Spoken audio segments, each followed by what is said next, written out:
All right, hey guys, welcome to the Art Lounge. Uh, I'm Andrew Bosley. We got Randall Mackey here. Hey, Randall. Hello. We're missing, sadly, Eric. He had a previous engagement that he needed to take care of, and so we're going to be missing him today. But we'll carry on as best as we can. How things been Yes. going, Randall? Pretty good. Been pretty busy. Um, Staying busy with work. Been working on some personal stuff. That's super fun. Drawing some spaceships. And yeah, after our discussion a couple weeks ago, I went out and got a bike. So I've been bike shopping and getting set up, and now I've been riding again, and that's been super fun and actually really healthy mentally and physically for me. And I feel better all the time now. So That's awesome. yeah, so I I'm think actually excited we for the point like when we'll actually talk about the physical aspect of how to stay fit as artists and what we do. And you're yeah, walking the walk, you're walking the talk. yeah, Well, I yeah. I think we seem to have quite a bit of influence on each other here in the art lounge. You say go to GDC, so I go to GDC. We talk about exercise, and you go buy a bike. So Yep. look at that, There it is. awesome. Yep. Uh, so anything interesting going on in the world that we need to talk about? Ooh. Yeah, the new Rogue One trailer That was what I was gonna bring up. has to be mentioned, right? It has to be Yeah. mentioned. So I Okay. watched it once or twice, maybe more. Okay. Okay. So So I have a really funny thought on I have a probably a really strange opinion on the whole thing, and I need you to tell me that I'm wrong and that this isn't going to be I, the trailer was fantastic. I thought the trailer was awesome, but I have a somewhat negative feeling about the plethora of Star Wars things that are going to continue to come out over and over and over again. Not over and over again, but just continue to come out. And I don't know how I feel about it. I looked at that trailer and I was like, okay, that's really cool. It's a cool thing, but I'm starting to miss the days when Star Wars was like the it was a very limited canon of things, and so you knew it really well, and it was, I don't know. Am I wrong? Am I horrible for thinking or worrying that they're gonna just kill it with so much stuff? so here's my feelings on that because I've heard that raised before and I've thought about it a little bit is can there be too much Star Wars? Can they kill it? Is it going to be too much? So for me growing up, I we only had, I had the original trilogy and then we had all the expanded universe stuff. So the comics and some of the games and the books, the Timothy Zahn series of Mm-hmm. books. Mm-hmm. And so growing up, probably mostly the comics though. Like beyond Star Wars, the comics were a big deal. Yeah. And those were like hugely influential to me. And I always wish that those things could be made into movies. So I kind of feel like I don't know. Like I feel like if they're doing all these movies and all these spin-off things, then it's just making that a movie doesn't change it at all from being a comic book to me. Yeah. So I think are these going to ever replace the original trilogy? Are they going to be I don't think so. But the adding this stuff in there is just it's more Star Wars. Like I'm always hungry for more of the stories. And I think these spin-off one-shot series movies are going to be, these Star Wars story movies that are going to be in between the new trilogy. I'm really excited for them almost more than the new trilogy yeah. Yeah. because I got this feeling from watching the trailer that it felt, and maybe it's the Imperial dude in the white Yeah, outfit that that was was like cool. that reminded me of Thrawn. Admiral Thrawn. Yeah. But there was just something about it that felt Star Wars-y. It was normal stormtroopers, regular X-wings, regular Star Destroyer. Like it felt like it kind of just brought up all those feelings I got reading the Heir to the Empire book and the comic book for Heir to the Empire, which is one of the best comic books. It's just fantastic. And so I always love that stuff. And so it feels like it's bringing some of that back. And then the music at the end of the trailer just had this deep foreboding thing, but it just felt like the universe was huge by the end of the trailer, and that there's so much to know. So, over the past 12 months, I've probably listened to 20 different Star Wars audiobooks while I work. Yeah, okay, that's cool. And so just having some of that be visually presented, I think I'm totally okay with. Okay. So, and I don't think I'm going to uphold Rogue One to the same standard that I might Episode 7 or Episode 8. For me personally, like what it does, like it's just more Star Wars.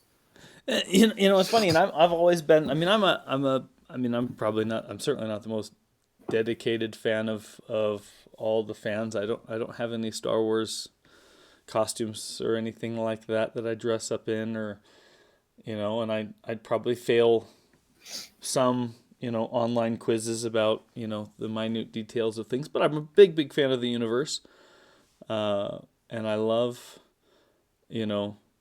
I've always felt the same. The world is amazing.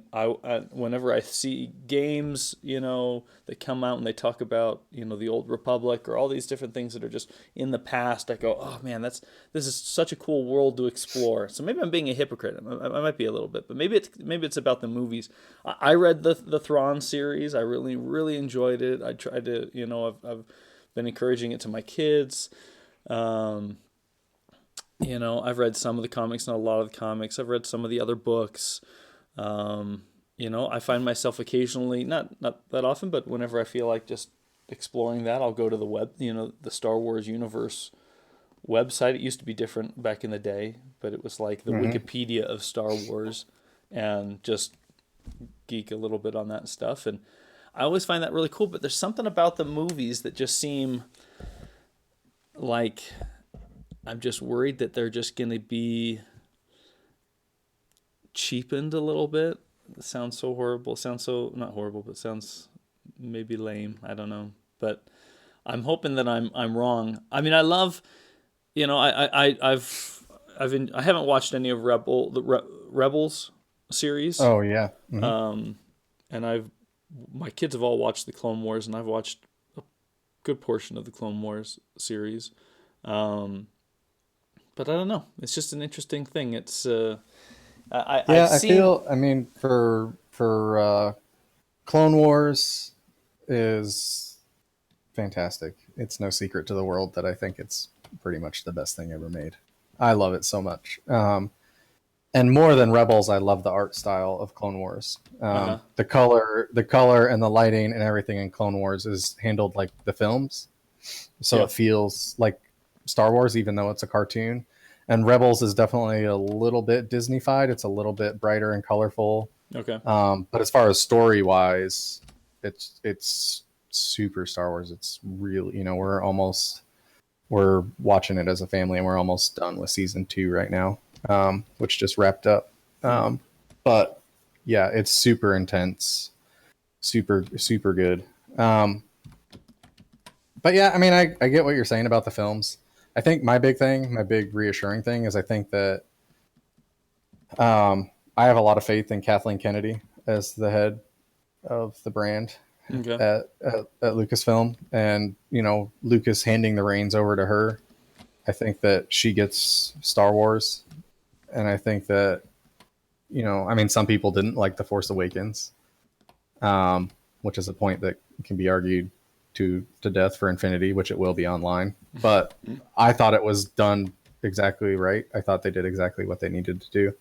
So I think with them, with the right people and the right love and care, I mean, you still have art wise, you have Doug Chiang still working on this stuff. You have Dave Filoni is now a part of all the film stuff. He's the guy that, was the producer and writer of, the Clone Wars, and in charge of that show and in charge of Rebels, and now he's also basically advising on the films.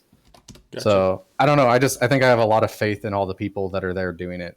It's I think a big portion It's like of a it. parent that has another kid. It's like you have a kid and you like your kid and it's wonderful. But when you have a second kid, like you still care for that second kid and that third kid just as much as your first, right? And I think it's for these people that are working on it, that's what it is to them.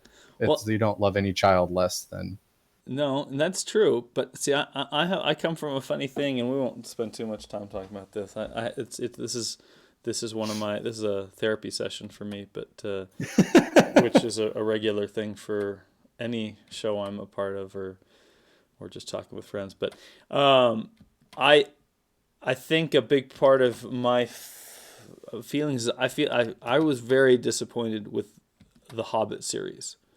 I absolutely love the Lord of the Rings, and I am 100 times. I mean, I'm a huge Tolkien fan, and Mm-hmm. Middle Earth world.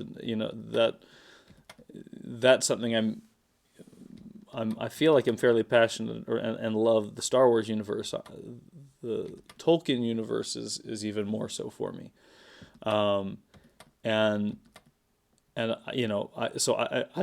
was okay. I trusted Peter Jackson in the Lord of the Rings. There were changes in the movies, and I remember hearing articles and interviews with him, and he's saying, "Just trust us. We love this. We love this thing as well. Just like you. And so we had to make these changes for these reasons. Just trust us that we made it because we think it's the right thing to do for this." And I said, "Okay," and I was fine. That was fine. But with The Hobbit, I was very disappointed, especially in the end movie, and just the fact that they would do what they did with the three films and whatnot, which just seemed like, and this is just I know this again I'm sure lots of people have lots of different opinions on this, but I felt like there's nothing wrong with just making one film about this great story that was one book. We don't need to turn it into something that it isn't, to the point where it actually became in the extended edition, it became a rated R movie, in a book that was meant for third graders Right. and stuff. And I just was like, oh my goodness, I can't believe that they did this. And I felt like, I put my trust in Peter Jackson. I think he's a great director. I think he's a cool person. But for whatever reason, it went in a direction that was just just seemed strange. It just seemed like it was really motivated by how can we milk this thing, Yeah. for all it's worth. That's what I worry about when I see, when I, you know, you know, that's what I loved about Pixar I love DreamWorks. I love, all the studios that come up with cool stuff are great. But that's one of the things that made me think that I liked Pixar more than DreamWorks back in the day, because it was, it seemed like it wasn't pushing things out like constantly, but it was going to make sure that the thing that it brought out was fantastic, and it was. And, you know, I feel like some of that's changing a little bit with some of the things, but not everything. But in the case of Star Wars, I worry that it's going to be, look how much everybody loves this. Let's make sure we just make as much money as we possibly can. Anyway. Right. No, and that makes sense. I mean, I think that's a fair argument and it's a fair concern. I guess the real answer is we'll wait and see. We will. And there's going to be people that hate Rogue One. I'm absolutely positive of that. But I'm positive there's going to be a lot of people that love it.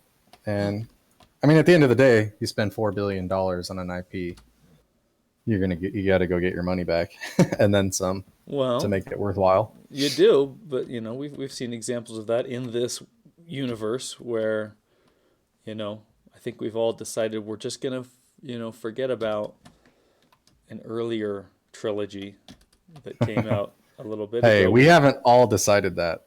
Just Well, for the record. there's so much about it that is fantastic, but there's a lot of things that were not, and so I mean, not forgetting that it happened, but Yeah, there's I'm something. probably one of like 4 people on the planet that actually really like the prequels. I I love everything on the art side, and I love everything. There's not much that I don't like, other than maybe the actors and that's really about it. The dialogue and the love scenes that I want to throw up in, but no. Anyway, it's a silly thought. That's where I'm the solo person. I'm like you. I'm the solo person who, like, I don't know. I feel wary about all this Yeah, I different think stuff that's that's coming fair. up. But anyway, I need All your right. yeah. Let's Let's move talk on about to what you're real doing here. stuff. All right, so I'm working on a story that you are aware of and some others are aware of, and I'm not going to share the details of the story because I'm not quite sure if it's finished yet. But this is a creature in this particular story called the Wither Fox. Mm-hmm. These are some earlier designs that I had done, and I wanted to explore some different ideas. I showed them to my family, who know the story well enough, and some other people, and the general consensus was number 10 over here was their favorite. The basic idea is this is a creature that, for the majority of the story, seems like it's, just bad, evil, and then you see something. The main character sees something in this creature that changes its mind, and he takes a risk and does something that puts himself in danger, and reveals that this creature is actually more like a trapped animal, and it's actually an elegant creature when it's not completely on fire. And so a big part of the story is well, trying to stop this creature, and then eventually trying to save this creature, and um, so I'm trying to design one at the moment the creature flies. A major important part of this thing is that it's trapped. It's a part of it has been encased in a fire emitting something, Uh-huh. and it basically keeps this animal in a frenzy all the time, and the main characters decide they need to free it from this thing, and they find a way to do that, and in the end, it basically is a rescued, beautiful creature. So I was trying to think of ideas of things, creature types that could be elegant at the same time as being fierce and intimidating when you first see it. So we went with this number 10, or several other things. I don't know if you have any thoughts that I could pull from, and I was going to then today do some sketches, some revisions, and some a little bit more depth into some of these things. Any thoughts on that before I jump in and we talk about the main topic? No, so I would probably agree about 10, 15 there is maybe second for me. Cool. Yeah, I like It's the supposed 15. to be frightening and it's supposed to be intimidating. And so I get a little bit of like a lion um, gorilla stance from 15, Mm-hmm. but there's definitely like a kind of um, a little bit of a like a sphinx stance going on with number 10 that also feels like it's elegant and regal. Like if you look at 18, like that looks too devious, like with the head Okay. down versus the head up like that. So Yeah, I can see that. that's kind of why I would go with like that, like the head up like that. I think adds that elegance. Yeah. I'm wondering. Um, Sorry, go ahead. oh so your second one down or the second one from the bottom on that big page, yeah, like it just feels like too devious This guy and here. Yeah. the one on second from the bottom there. Yeah. Okay. Yeah. Sorry, you can't see me So pointing at my screen. I forgot. no, I cannot. So whatever, yeah, number 18 on that sheet Okay. feels Uh, a little too like it feels a little too wily, like almost kind of like the Siamese cats or the rat in Lady in the Lady in the Lady in Tramp. the Yeah. Tramp. Yeah, Yeah. I can see that. Okay. Um, cool. I like those as well. There was something I like this. I love number 14 here. Uh, he was I don't know. He's not super elegant, but feels very exotic, and I like the idea of some kind of baboonish type of thing, and that did influence Hmm. number 15, but I think number 15 fits it better than number 14. But anyway, no, those are great. So I'm gonna be playing around with that while we chat. Awesome. And see what comes up with that. Yeah. Very cool. So yeah, today we were gonna talk about our spaces. Yes. We all grabbed some pictures and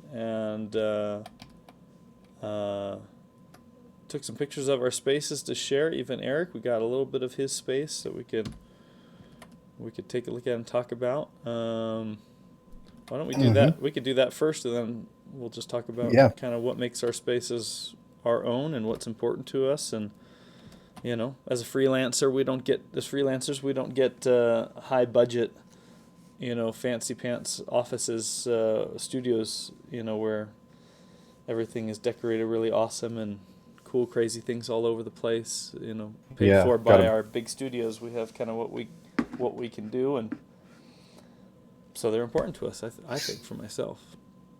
Yeah, I mean, every man's house is his castle, right? And I Yeah. think it's even almost more true. I mean, there's whole Tumblr blogs or things dedicated to people Workspaces. showing off their workspaces, and Yes. yeah, I think it's one of those things. It's like custom hot rod cars, or like everyone gets together, and it's like you have all this uniqueness, and there's just a whole, but everyone feels like theirs is what it's a reflection of them. So Yeah. yeah, and it's also, I think there's a lot of functionality too that's built in based on how each artist works and what is part of their workflow and what's important to them to be productive beyond just looking cool. Totally. So Well, I mean, looking cool is definitely rule number one, but looking cool is important. Like your advice earlier, from your time in the military, look cool. Mhm. Yep. Okay, let's do Eric's first here, just because he's not here and we can't. We're probably not going to have a chance to talk too much about it, but he's got himself a fantastic, awesome big Cintiq. I am jealous. You guys will find that there's definitely a really big piece of equipment to being a Cintiq that is missing on mine, sadly. This is his digital side here, and then he shares his traditional side here, looks like. I think we'll see consistently books a lot. But I love that Eric's like an awesome traditional guy in addition to being a great digital guy. I think he has a lot to teach with that. So maybe we'll get him to talk about it later on. But cool stuff. Great piece he just finished recently, Lots of and books. some awesome maquette he did in preparation for it. So That bookcase looks like it's built into the wall, yeah, which is super nice. Yeah. Yeah, I'm renting right now, so uh, we plan on buying at the end of the year, but that's part of, can't little things like that. Like I'm thinking about when I buy and build my office, like I actually want to build some stuff specifically the way I want it versus just setting up in a room. Yeah, that's cool. It looks like there's storage under there too. Yeah, I love. He's got some good books in there, and one I wish I don't know if you have Cosmic Motors. I think that's Daniel Simon's stuff. Somehow I bought that and then misplaced it, and it's one of my favorite books. No, my uncle just sent me. My uncle for Christmas sent me Timeless Racer 2027 by Daniel Simon, which is amazing. It's absolutely fantastic. The whole presentation of that is like there's a whole story to it. Yeah. He actually has actors in costumes like the race car driver and his dame and like all these people and like all this stuff, but it's all photos of actors in outfits, like in racing outfits, and then they're with his digital renderings of his cars, and the whole presentation of it is just like it's a real thing, like it's a real world. Yeah, it's That's fantastic. Cosmic. So yeah, I have not looked through Cosmic Motors. You should. Cosmic Motors, I'm pretty certain was his first one. And it's very much the same thing. It's just Cosmic Motors is if I'm remembering right, is a business. It's a company that makes these motors, and so this book is basically showcasing the different vehicles that they've designed and made, and then we see them in real life scenarios. So there's people there, and I think it's all mostly all real people, but maybe there's some of this That's anyway. awesome. It's really cool. All right, so do you want to go next? Do you want me to go next? Either way. Okay. Randall here. We got Randall's awesome space here. I'll go through them, and you can. Okay. There's gonna be lag because it's not showing up on the stream yet because of the stream delay. So I'm still there. We go. Hey, there's my office. There we go. Sorry, and I've already switched on my side over here. Yeah. So this is our quaint little home that we rent in North Carolina. It's actually a brand new house. It was built and finished in December, and we moved in. Like we actually had to wait to move in because it was being finished, and we rent it. But yeah, this is one of those like office nook optional spaces off right inside the front door that Yeah. seemed about perfect for my office. Generally, I like having a door so I can shut out the mayhem of three kids running through the house when they're not in school. Uh-huh. But for now, I'll just use headphones. So Well, let me pull up that other. We'll give an idea of the context here to your room here. You're right. You're kind of coming, but that is a cool space. I mean, yeah, so I've actually kind of actually trimmed down a lot of. There you go. Yeah, you can kind of see how I can see up to there's a stairway, and that's into the living room and kitchen dining room area and all that. It's just one big open kitchen dining room, and living room is one long open area. So it can get loud. So headphones are a must. yes. Yeah, so I actually have like a bunch of toys and books and other things, and I've kind of like trimmed down a lot of the the majority of it and kind of just have my more favorite things hanging out. Sure. So my lovely C3PO and R2D2 from Sideshow Collectibles there that Nice. Amy got me for Christmas. So they're Yeah. C3PO is actually awesome. I actually use him all the time because he's actually reflective gold, and he's kind of that matte gold that C3PO is. That's a great idea. Yeah. Good So I reference. can actually set up lighting on him and just see like all these cool different reflections. Oh, So yeah, that's whenever I'm awesome. painting metal or armor or something that I look at, I use pull C3PO down and use him. That's really cool. So yeah, I draw on the companion almost exclusively. So I don't have a big Cintiq. I don't like the big Cintiqs personally. I like the smaller space of the companion because I like to draw small. Um, but yeah, and I just like the pen response in the companion. I feel is a lot better than the bigger Cintiqs.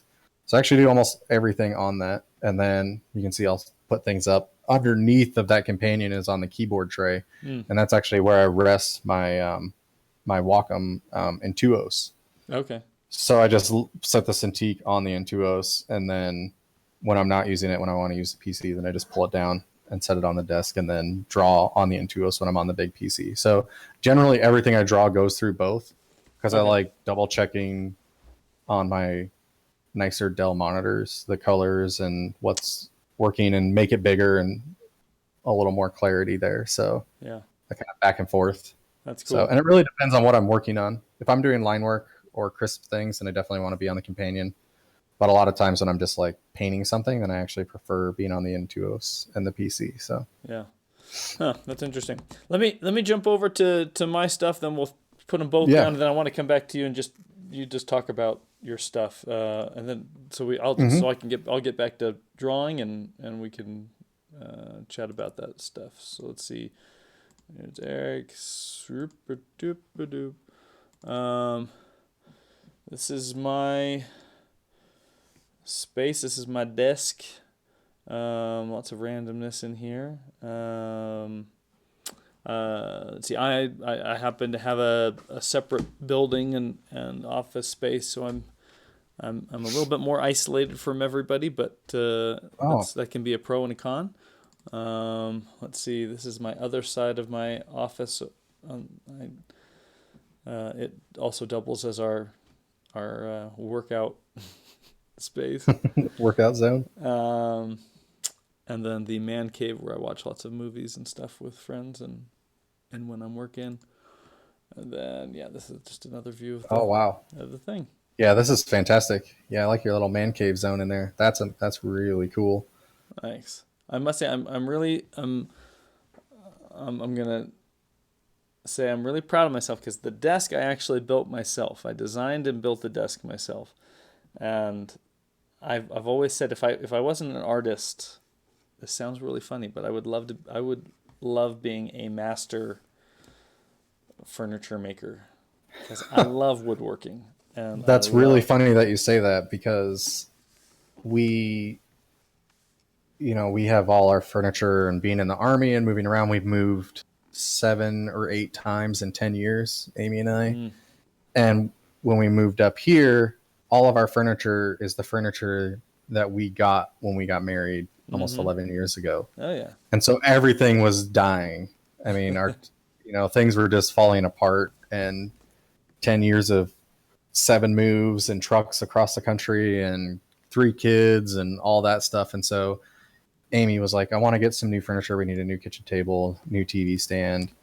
And, those are the big things. And we found a family friend of hers, and this guy, he builds furniture in his spare time. He's actually a biologist for the Bureau of Land Management here in North Carolina. Huh. But he built us. And so Amy literally just went to West Elm or Restoration Hardware or whatever, top, really expensive kind of like furniture store, and found the pieces that she liked. She said, I like this TV stand, I like this kitchen table, and sent him the pictures, and he literally built exactly that.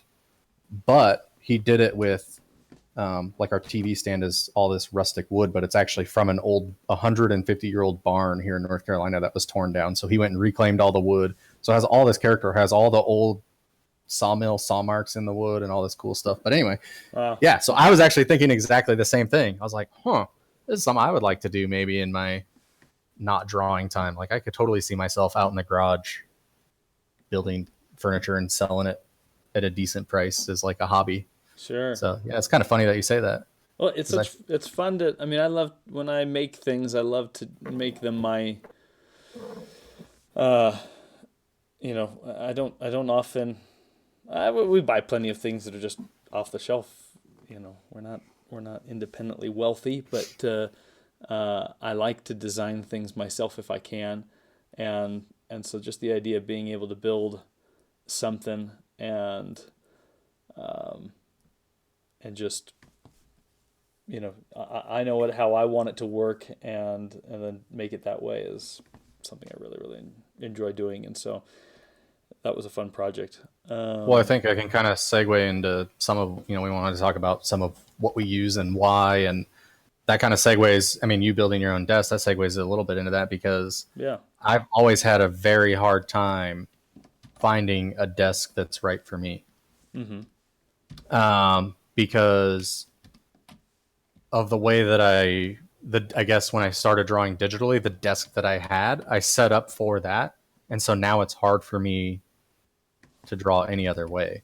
So I like to have my Intuos directly in front of my monitor that I'm drawing on. And I Okay. put it on the keyboard tray, so it's dropped down. And then I have my monitors pulled really close to the edge of the desk, which you could kind of see in the pictures. And then my keyboard right in front of that on the desk. So the keyboard is actually up on the desk. And so my arms are kind of overlapping while I'm drawing. Like it's all in this one single straight line. Well, that's kind of hindered me when I've been shopping for a desk. Mm. Because I'm like, well, I need an L-shaped desk because I need to have stuff on the other side. I like to have books and be able to turn and draw traditionally. So I want that space there. And so I can just rotate back and forth in my chair. But also having that drop down tray, it has to be on the left side of the L. So Hmm. it's made it a big pain to like finally found one, and I'm super happy with it, and it's durable. But I've definitely bought a bunch of cheap desks because it was all I could find and it was all that would work. And then again, with all those moving, I've probably gone through 3 desks that have completely fallen apart. Yeah. Um, It's so it's funny for my yeah, desk situation. When we first moved here, just before we moved here, I was in North Carolina as well, and North Carolina has a really cool um, surplus system for their state stuff. So uh-huh. anytime a government group, needs to replace all their stuff, every other year or something, whatever they do. They bring all their stuff into this warehouse in Raleigh, and you can just go and shop with them. It's all cheap, and I was really, really excited about finding cheap stuff. I still have plenty of chairs. Like I don't know if they were in the picture or not, but I have some chairs that these green, ugly old chairs. I paid $4 for each of them, and I still have those. But I used to have a desk that was just, I think I paid $15 for this desk, and it was a behemoth. It was huge, crazy heavy. We moved it. It probably cost us like 10, 20 times more to actually move it than it did to actually buy it. Because it just took space, Yeah. a huge amount of space in the van, and then we get it here. I used it for a little while. I was like, okay, I'm tired of this, and my wife wasn't super happy with that, but it was funny. Yeah. But yeah, I needed a new thing. But yeah, the desk situation is important. And you work a lot more traditionally than I do. Other than in my sketchbook, that's about all that I do that's traditional these days. So you go ahead, talk a little bit more about what what's important in your office. You get this is all you. What makes your office awesome to you and useful and the great? I mean, the first thing is cleanliness. Like as I've worked on things, and by the end of the week, generally it's falling apart, and so I generally do like a big cleanup of everything. I pull everything off the desk and dust and wipe down, and completely, make sure that it's like a model office. Mm-hmm. So cleanliness is the first thing. Organization, I like having things in reach. So if you can kind of see, it's like my little command center. So aside from the bikes, pretty much everything is all within reach in my office. So I got, my main computer and all that on one side. And then on the other side, I have all my traditional drawing stuff, my markers and paper and pencils. And then right behind me, I have all my books and stuff right at hand level. And so I can just kind of rotate around and get whatever I need to do. So if I'm going to draw traditionally, or if I'm stuck, I tend to draw with marker and pen a lot if I get stuck, or even start traditionally and then scan it and then paint over it in Photoshop or whatever. So I like being able to just like see my reference on one side of have reference up on my computer, draw traditionally, reach over, grab books. So that ease of like not getting up and, maximizing the laziness basically, which is maximizing the productivity in all reality. Yeah. If I'm having to get up and walk across the room for books, that's annoying, So I just like having everything right there. And then as I get books out and they stack up, then I can just easily reach over and like, oh, this pile of books is too big. I'm not using all these. So then I can just put them back on the shelf. So, probably the most important upgrade I actually put in was there's a table lamp there's a series of table lamps that were in our living room that were part of the being dead pile. And Amy was actually had them in the car to take to Goodwill. And I was like, no, give me those. And I put one of the table lamps on my desk. And at night, it's the perfect amount because I don't like being completely in the dark at night with just my computer monitors, but I don't like it being too bright either. Mm-hmm. And so putting that little lamp on there it brought a really big sense of homeliness and was just the right amount to where my eyes could last as long as possible into the wee hours. Oh, so, that's cool. I mean, we know you don't do the wee hours, but I do. I just don't do them in my office. A big part of my office sort of situation is it needs to be fairly mobile. So, because I'll come home, but then I work at the house. But I'm trying not to do the wee hours. My wee hours are in the morning. Yeah, you do the opposite effect. Yes, I do. So what else? Bed early, get up stupid. So you got an awesome your book. You're a big art book guy, like yes. Many of us. Yes, always expanding that collection. That's an important part of your office. I think there's some in transit somewhere in the U.S. through the mail system as we speak, because Got to keep adding to the pile. There you go. Can never have enough art books. So yeah, the art books are great. One of the other things, one of the small things that I got that was really cool was, and I know a lot of artists have them, but if you don't buy one, they're on Amazon. And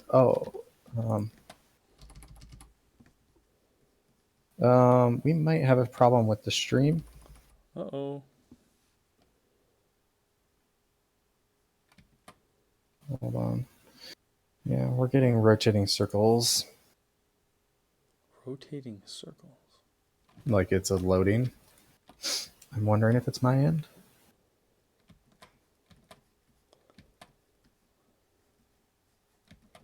We're having some technical difficulties here.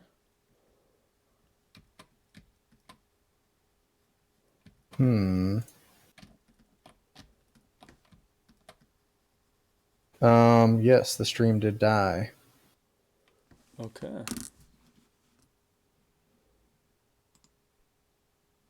Huh. Yeah, that's all I'm getting. Yeah, so it's timed out and we got a buffer load spinner. Huh. Well, that's unfortunate. I don't know what that means for us. I don't know either.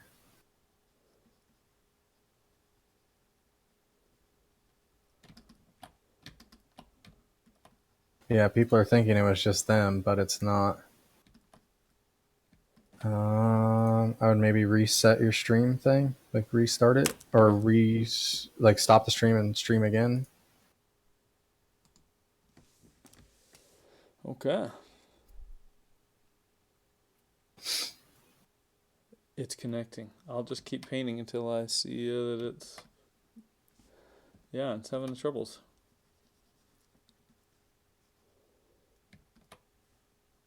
Yeah, I think it's on Twitch's side.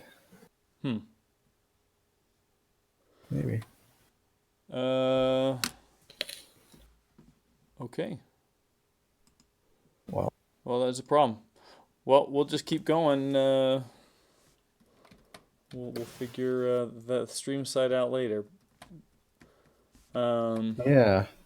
Okay. No, it seems like it should be on right now. We'll see. Maybe people can give us some feedback. But anyway, you were saying about...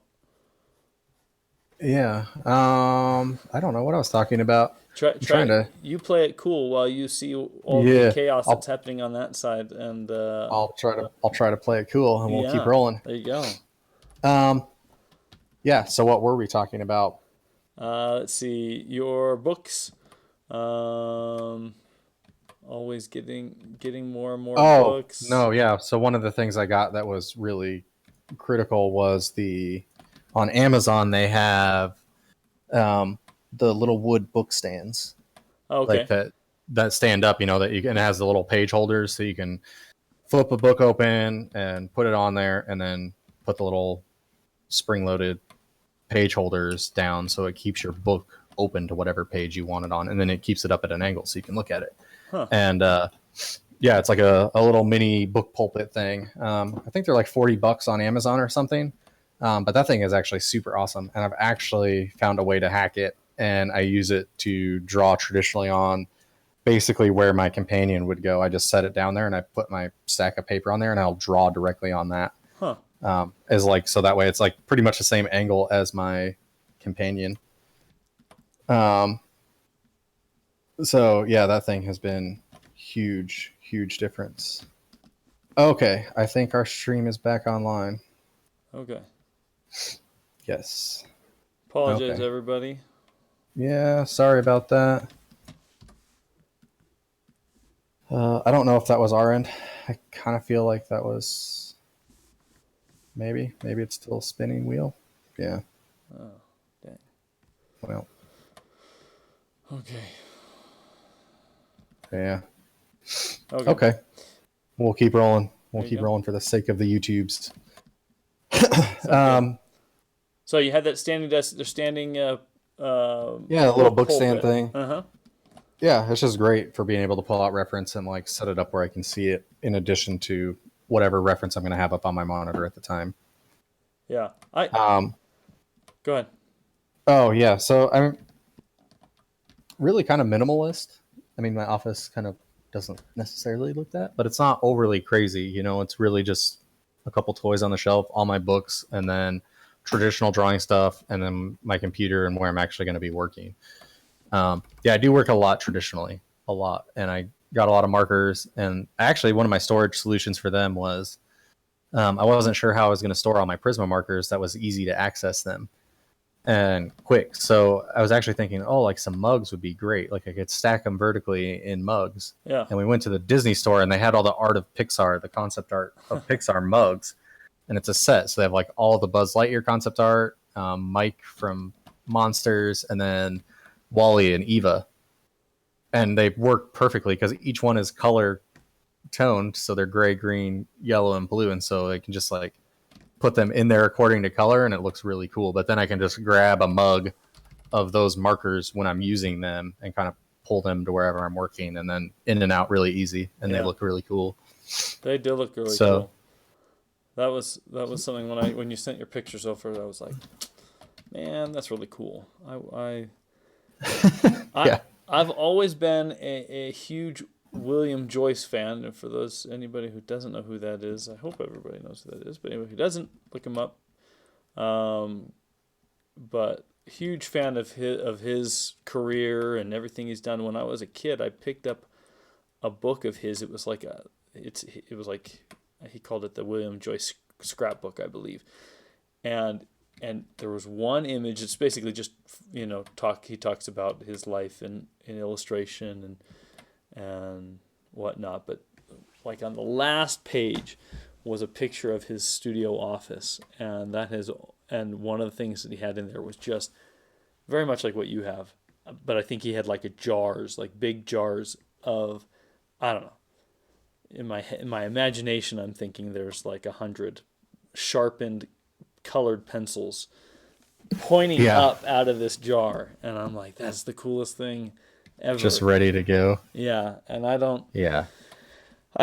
Because I don't work traditionally as much, it feels it's hard to justify going and getting, more things. I tend to just get what I need at the time, and I get one, and then I reorder when I need to. And So that was kind of what I was doing, especially with the gray markers and the Prisma pens. I'd buy 2 or 3 of them, and then 1 or 2 pens. And I'd be like, oh, this is enough. But then I just found that I was just wearing through them so fast. Yeah. So I finally just broke down and went on Blick and ordered like $150 worth of just the gray markers. Like just the gray markers and just the Prisma pens. I ordered like 8 of each one of their pen sizes, or the ones that I use the most. And, 15 of the 30% grays, and, 1 or 2 of each of the other grays that I tend to like use a little bit less. But yeah, I just find that I blast through them. Like if I'm really doing it, it's very easy to blast through those markers. I can blast through a marker easily in a week until it's just completely dead, and I chuck it in the trash. So yeah, I love sketching with the markers. And then that way too, I'm not really worried about what paper I'm sketching on. I'm not trying to save the marker, which I was before. Like I was like, oh, I can only use this on the good paper. It's too harsh on the marker. Now I have no problem grabbing like one of my crappier sketchbooks and just like sitting on the couch with one of my gray markers and scribbling it out. Huh. So that's cool. Yeah. Yeah. Super fun. So I do like, in the picture, there's a spaceship on my monitor and there's a marker spaceship on the desk. So one of the things I sketched it on just 8.5 by 11 with marker and pen, just really quick. Like, I used a chisel tip and I probably sketched out like 50 different thumbnails for a ship. And then I kind of got some shapes that I was liking, and I drew a couple bigger ones on 8.5 by 11 and just really loosely, crappily penned over, and like would just keep penning over things. Even if, I was drawing on top of something that was already drawn. Like I was like, oh, maybe this circular shape would be cool here, but I already had lines. I just draw over it. I didn't worry about it.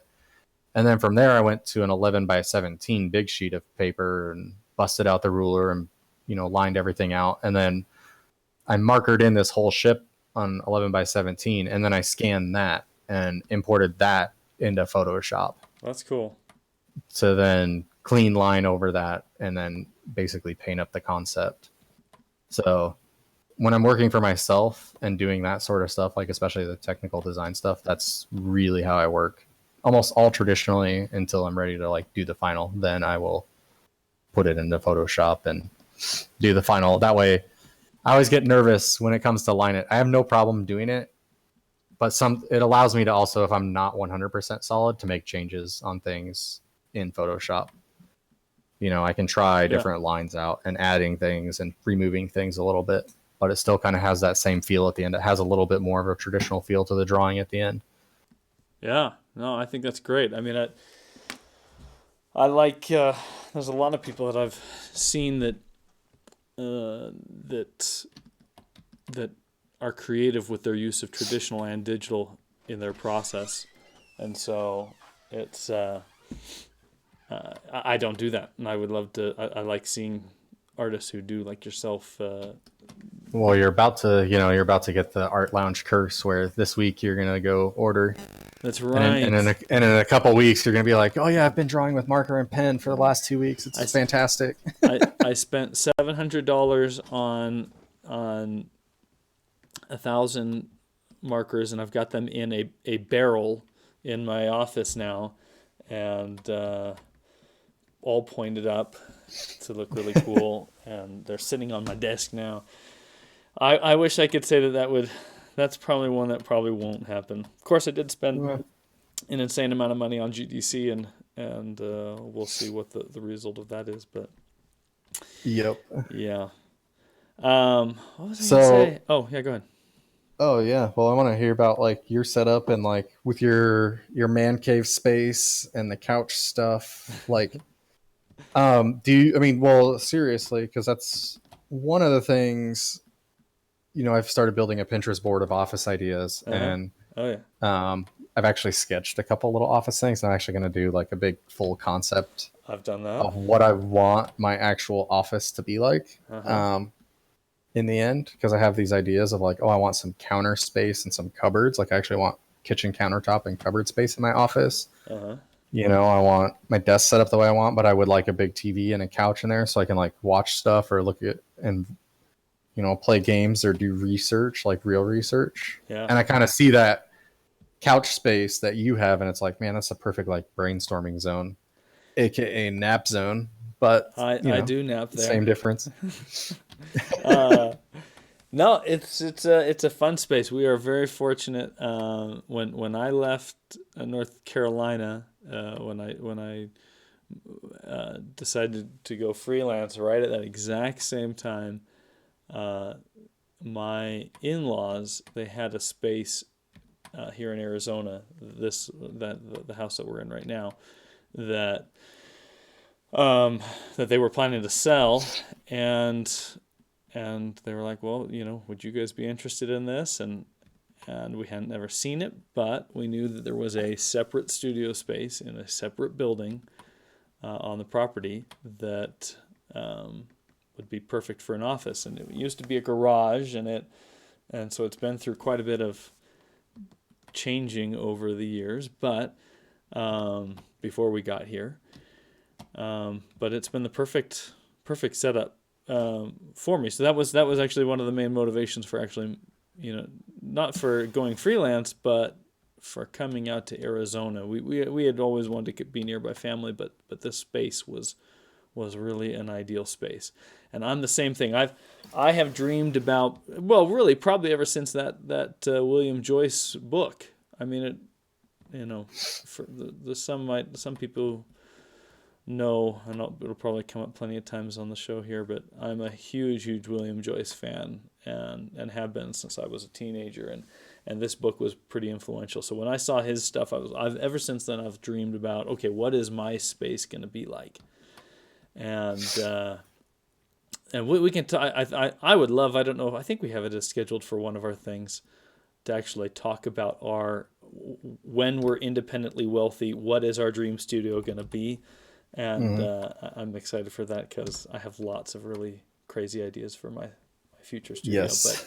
But this is really, I'm very fortunate because this is very close to, something that I would want to have, if I could have anything I want. This is really, really, really nice that I've got this. So for me, the space, other than the workout space, my wife comes in I both of us do, some exercise in here in the mornings or whatever. Besides that, it really is just my own space, which is nice. I do entertain for movies fairly often with friends, Mm-hmm. uh, but that's probably secondary because I am constantly watching movies and TV and stuff while I work. Sometimes I get bored with that, and then I'll go through a Yes. stint of something else. But that again, that is also another show. That's Um, another show. what are the things we do to keep ourselves from falling asleep on our styluses and poking our eyes out? But um, so the you know it's been a developing thing. But the entertainment, the being able to watch the show has been good. So we got a projector a little ways back and and so that's up and So um, I know that like your lifestyle, um, fits. I mean, maybe I think you and I probably have different habits, um, as far as like entertainment and gaming and hours that we keep, etc. I think I told Amy that I knew you had the separate workspace from the house, and at first I was like, "Oh, that sounds really cool. Like Andrew has this thing. I want this like removed, like this, And I've seen some of them on Pinterest where they're like an actual office space. They have AC and internet and power, and it's like some little 2-story sheds out in the backyard or whatever. mhm, But then I was like, oh man, but if I want to just go out to my computer to like play Hearthstone for an hour, yeah, then I'm removing myself from the family more, or I'm,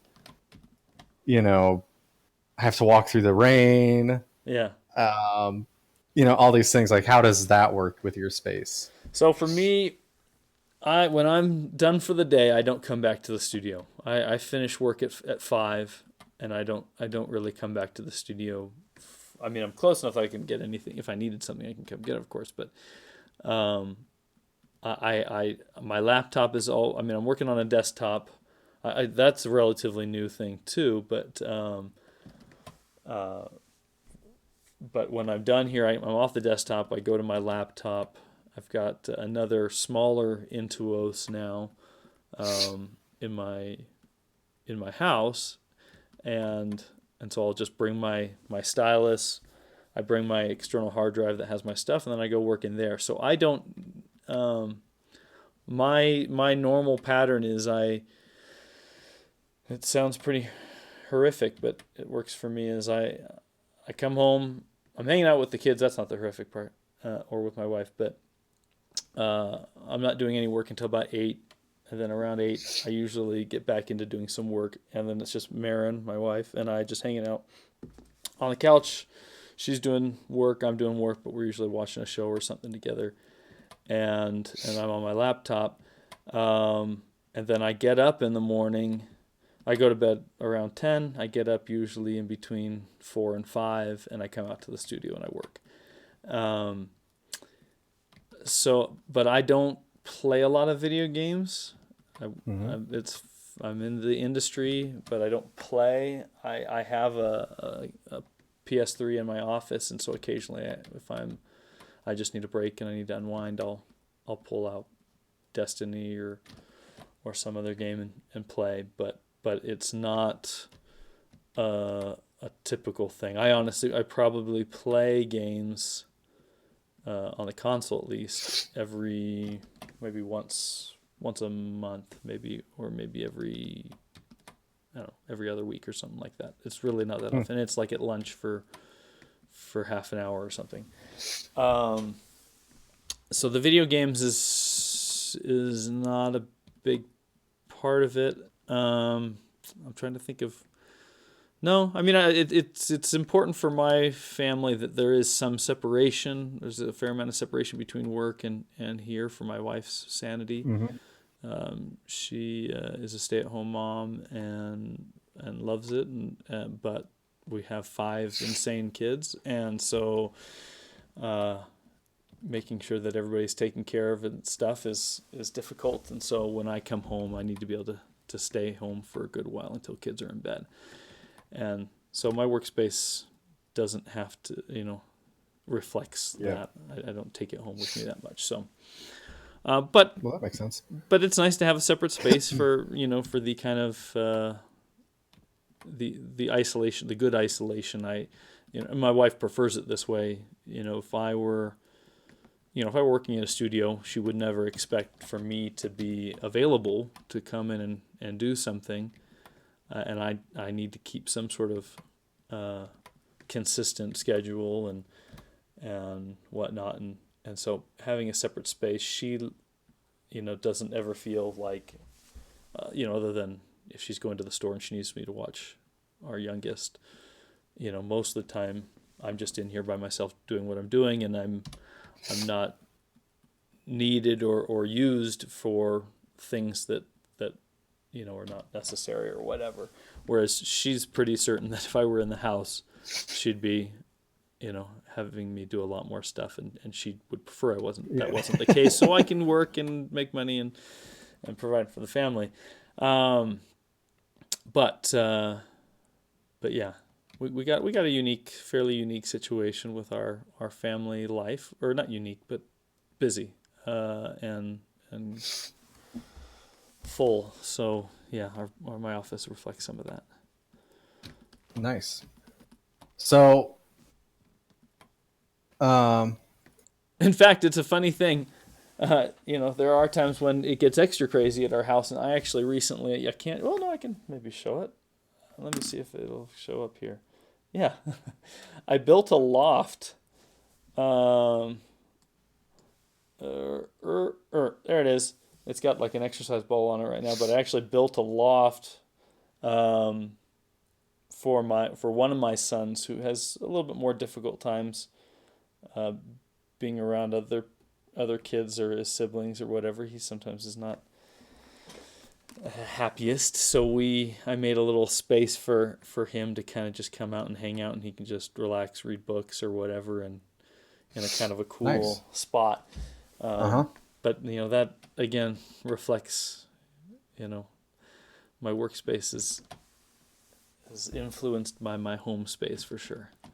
So one of the last things I kind of want to address about talking about workspaces and how cool they are is, we spend all this time making all this cool space and making sure that it's just right. And like for me, I got to make sure that it's clean. One of the things I've discovered in the past that I've definitely gotten way past. But one of the things was that I kept saying, oh, if I do this, I'll be better. If I do this, I'll do more. If I make this change, it's going to make me more efficient. And you end up just working more on like your setup and making it feel. Does that make sense? I mean, people do that with all kinds of things all the time. Oh, yeah. I mean, if you're a cook, but you don't cook, but you go and spend all this money on all this pampered chef stuff, and you spend thousands of dollars, and your kitchen looks like one of the TV shows, and it's like, oh, here's where I'm going to cook. And you like can barely make microwave popcorn still, but you have all the stuff, right? Yeah. Or, you go spend all this money on a car and you're like tuning it up to be a fast, track car, but then really all you do is you just go 35 miles an hour to work every day, or, build this sweet off-road Jeep, but you don't ever want to get it dirty. Yeah. That kind of thing. I think that totally happens a lot with artists. It's very easy to fall into that trap of like, oh, I need to make this more efficient. I need to clean this.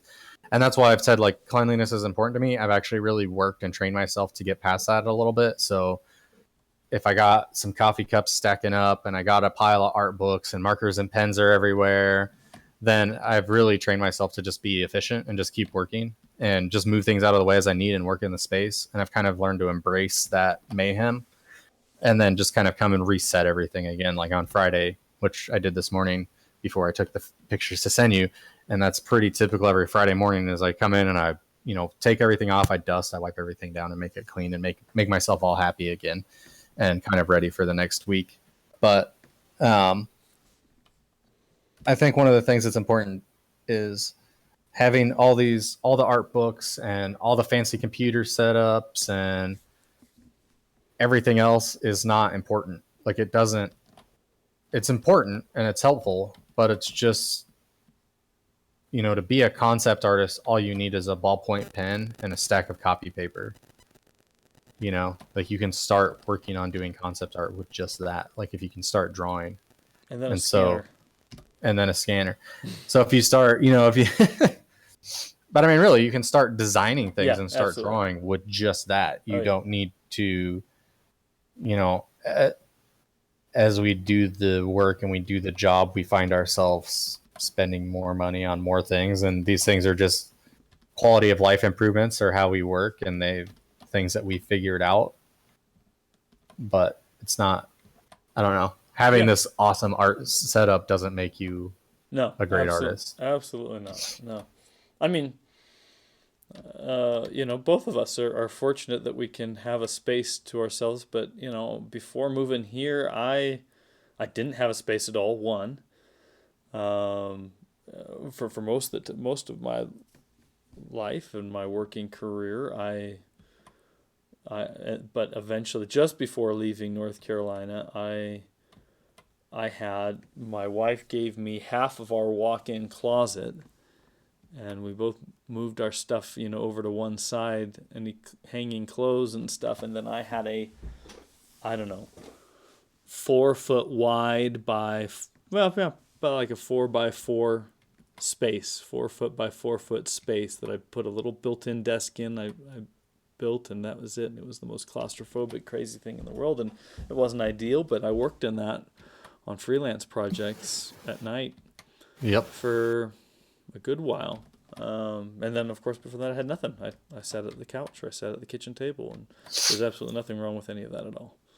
Yeah. I mean, I think I've always been very fortunate. Our first apartment we moved into when I moved out of the barracks in the Army and I moved off base and got an apartment, we had a little 2 bedroom, but ours had a sunroom. So that sunroom became my little studio workspace. That's cool. And, back in 2005. And then, our first house was a 3 bedroom house, but we had one kid. So kid bedroom, our bedroom, and the other bedroom was my studio. And we've always kind of had that.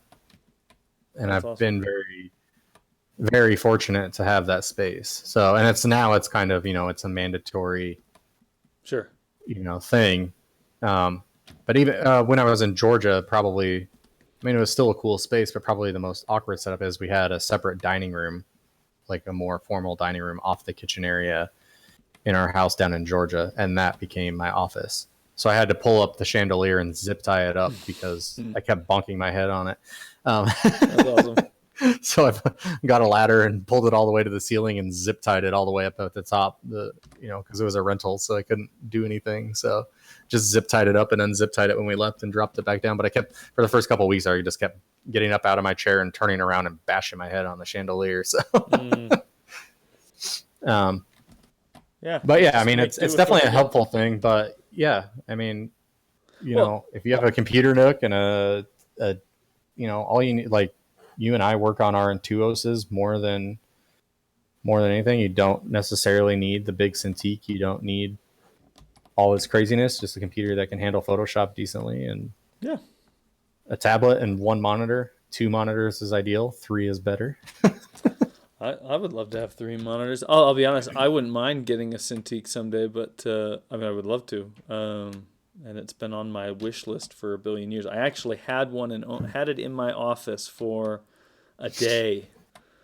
I had purchased it and then realized that it could not run very well on my laptop. So that's when I sent that back and spent the money on a new desktop. And I'm still waiting for someday getting a Cintiq. But as far as like we've talked about, the business of this stuff, and we'll talk about balance and being smart with money and things like that. And you do what you got to do. We've always been tight budget people in our family, and we will continue to be that way for all of our lives, I'm sure, even when we're doing very well. And so you do what is prudent for Yep. your situation. And yeah, you can be working on concept if you're a student. You could be, I mean, you'll need to get on Photoshop at some point, but there's no reason why you can't be exercising, practicing your skills and your idea creating with the bare minimum of stuff and do just fine, and develop those things. But it is nice. We of course are full-time freelancers, so we need to have a space somewhere Yep. to work, and so it's nice to it's fun to be able to be in the position to kind of decide where what do I want my space to look like, and to finally have that, which I've always wanted. Yeah. And it's always fun to like get that ownership and build it up and be tweaking it and adding things and optimizing it. I'm always looking at it, go, oh, what can I do now? Or where can I put my drawing table? Or what can I, you know? Yeah. I'm constantly doing that. It's funny. And you were talking about the Yeah. stuff to at some point I'll share with share on here some of the stuff that I do, but I am the worst at uh like not procrastinating, but like I've got to be completely organized before I can then jump into actually doing stuff. That's my thing, is being completely organized. And I have made so many documents like that are like, okay, this is how I work. This is what my daily schedule is like under these circumstances. And then this is what they're like under these circumstances. And this is my daily schedule under these circumstances. And I'll mess around with this stuff. I'll spend so much time on that type of really administrative nonsense, and waste a lot of time that I should be working, but it seems to be something I enjoy. Mm-hmm. But anyway. Yep. Any parting thoughts? What anything Not else we really. I missed? mean, I think it's important to make sure you're comfortable so that you're in your space working. You know, I think that's the end goal of all of this Yeah, is, you know, make sure that you're in a place where you're going to want to work. yeah, If you can at all make that possible. If not, then just keep working anyway. But I think that's the goal, is creating that space. Like, you know, I think we both, and Eric as well, have created a space that is ours. That's our little home inside of home, or in your case, outside of home, that, you know, it's our happy place. It's where we want to be. Like, I want to spend my time here. And so when I'm here, I'm learning or I'm getting work done. And so I'm always motivated to be here because I enjoy being in this space. yeah. And that's really the big value of that is, And I would yeah. throw in as well, like, again, this is just like, I think we're all big fans of sharing best practices and whatnot. And not only does it need to be a place that you want to be, but, you for you to be a successful freelancer, you do need to have some sort of boundaries. That doesn't have to be a separate structure or anything like that, but it's good to have, either whatever it is that makes it so that you can still be productive, even if you want to be there. If are at home with a family, finding whether it's a physical thing that creates a boundary or whether it's something else, uh, making sure that you're still effective and you can be effective all the time is one of those things that's pretty darn important as far as making sure that you have a successful career. If you're constantly being distracted, Yeah. Now, I actually find, like, with this open setup, which is the first time I've kind of really been open to the living area where everyone is, I actually kind of enjoy it. mm-hmm. Well, kids are in school, so they're out of school for 3 weeks. We have year-round school here, so they do 9 weeks in and 3 weeks out. So they're in their 3 week track out right now. So they're all in the house and running around all day. And that can definitely get a little bit like, oh my gosh, I need to put my headphones on. But in general, I find that I just like it. Like, even if I'm in here working and I'm grinding away, and my wife and daughter might be in the living room watching Survivor or something, or like just kind of being there and hearing that and being a part of that, like, it's I don't know, like, I'm still able to be productive and working and stay focused and stay in my zone, but not feeling like it kind of was what we were talking about last week, like the isolation, that social deprivation, like having the wife and kids around Mm-hmm. while I'm working. For me, I kind of actually enjoy.